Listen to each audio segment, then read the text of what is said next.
Hello everyone, welcome back to our channel, to our new mini blog. তো তোমাদেরকে যেমনটা বলেছিলাম যে লাঞ্চ করে একটু রেস্ট নেবো, তো এখন রেস্ট নিয়ে রেডি হয়ে গেছি। তো আমরা এখন যাচ্ছি শ্যামবাজারে। তো আগের বার যখন কলকাতায় এসেছিলাম তখন একটু বেরোনো হয়নি, কোথাও ঘুরতে বেরোনো হয়নি। তো সেই জন্য এবারে এসেছিলাম ঘোরার জন্যই, আর খাওয়া দাওয়া তো হবেই বাইরে গেলে, আর টুকটাক কিছু কেনাকাটারও করা আছে। তো তোমরা পুরো ব্লগটা দেখতে থাকো, তোমাদের অবশ্যই ব্লগটা ভালো লাগবে, ব্লগটা এনজয় করতে থাকো। আর নানু এখানে কি কি বদমাশি করছে সেটা এখন দেখতে থাকো। ওটা কি? ওটা হ্যালো হলো? আর সবাই কোথায়? আর কেউ আসছে না কেন? চলে যা, এইটাই উঠে চলে যা, ঘুরতে চলে যা। যা, এইটাই উঠে চলে যা, যা যা, এইটাই উঠে যা, এটাই উঠে যা। তোর নামটা লিখে দে এখানে। এটা কি তোর কার জানো? এই কারটা কি তোর? আর ওইটা বাইকটা সবই তোর? কি হয়েছে বাইকটার এরকম অবস্থা? আর ওই যে মা আসছে, মাসিমণি আসছে, চলো যাওয়া যায়। চল আর চলো সামনে সামনে,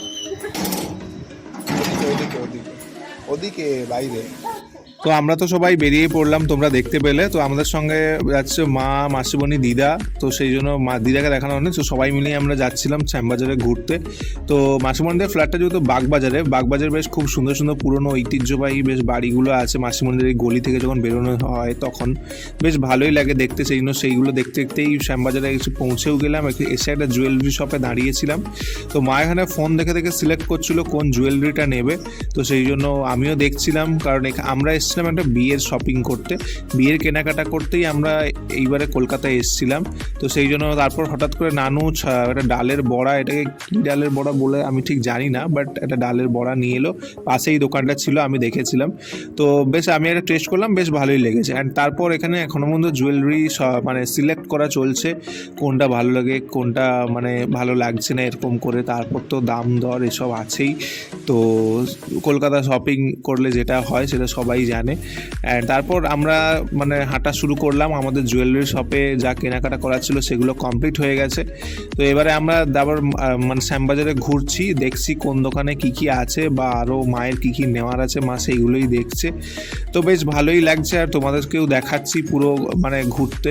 নানু দুপুরবেলা বলেছিল যে মানে 1 ঘন্টায় পুরো কলকাতা ঘোরাবে। তোমাদের যদি আগের ব্লগটা দেখে থাকো তোমরা এটা অবশ্যই বুঝতে পারবে আমি কিসের কথা বলছি। তো আবার 1 ঘন্টা থেকে মানে ওটা হয়ে গেছে শুধু শ্যামবাজারটাই 1 ঘন্টায় ঘোরাবে, মানে কথা চেঞ্জ হয়ে গেছে। যাই হোক, এখন আমরা খাচ্ছি পাপড়ি চাট। তো কলকাতায় এসেছি, মার্কেটে ঘুরছি, তো কিছু খাওয়া দাওয়া তো করতেই হবে, সেজন্য পাপড়ি চাট খেয়ে নিলাম। অ্যান্ড আবার মাসিমণি বললো এখানে একটা সামনে খুব পুরনো একটা কাটলেটের দোকান আছে, তো সেখান থেকে আমরা কাটলেটও নিয়ে নিলাম। চিকেন কাটলেট নিলাম আমি আর নানু খাবো বলে, কারণ মা মাসিমণি কেউই বললো আমরা খাবো না। অ্যান্ড তারপর আমরা বাড়ির দিকে যাচ্ছিলাম।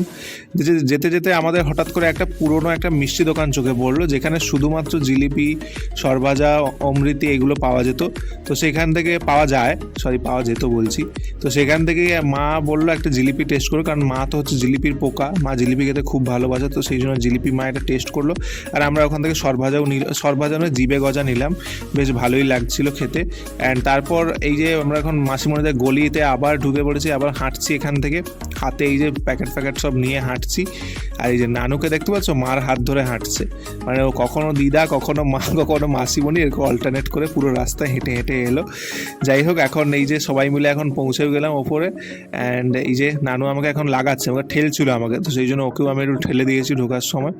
তো সেই জন্য ও আমাকে সারাক্ষণ ওরকম বিরক্ত করতেই থাকে, আর তোমরাও ওর বিরক্তটা এনজয় করো, তোমাদেরও ভালো লাগে। তো যাই হোক, আর এই শপিংগুলো করেছি। আর এটা নিয়ে গেছিলাম বেনারসি নিকেতন থেকে, তো সেখানে ভিডিওটা করা হয়নি, তো সেই জন্য সেটা তোমাদের দেখানো হয়নি। আর এই শাড়িটা নেওয়া হয়েছিল, এটা একজনের বিয়ের জন্য আমাদের নেওয়া হয়েছিল। তো সেই জন্য এই বেনারসিটা নেওয়া হয়েছিল। কেমন লাগলো অবশ্যই কমেন্ট করে জানাবে। অ্যান্ড আমার তো বেশ ভালোই লেগেছে, কালারটা একদম চেরি রেড কালারের ওপরে। তারপর এটা নিয়ে এসেছিলো একটা ওড়না, তো সেই জন্য এটাও বেশ ভালো লাগছিল। অ্যান্ড তারপর এগুলো দেখতে দেখতে আরও কিছু টুকটাক শপিং করা হয়েছিল, বাট সেগুলো তোমাদেরকে কেন দেখালাম না তখন সেটাই বুঝতে পারছি না। তো যাই হোক, এখন আমরা যে কাটলেটগুলো নিয়েছিলাম সেগুলো নিয়ে বসে পড়েছি। তো আজকের মতো শ্যামবাজারে ঘোরা আমাদের এখানেই কমপ্লিট। তোমাদের আজকের ব্লগটা অবশ্যই কেমন লাগলো কমেন্ট করে জানিও। ভালো লেগে থাকলে ফেসবুক পেজটাকে অবশ্যই ফলো করে দিও, ইউটিউব থেকে যারা দেখছো তারা চ্যানেলটাকে সাবস্ক্রাইব করে দিও। অ্যান্ড দেখা হচ্ছে তোমাদের সাথে নেক্সট ব্লগে। আজকের মতো বাই।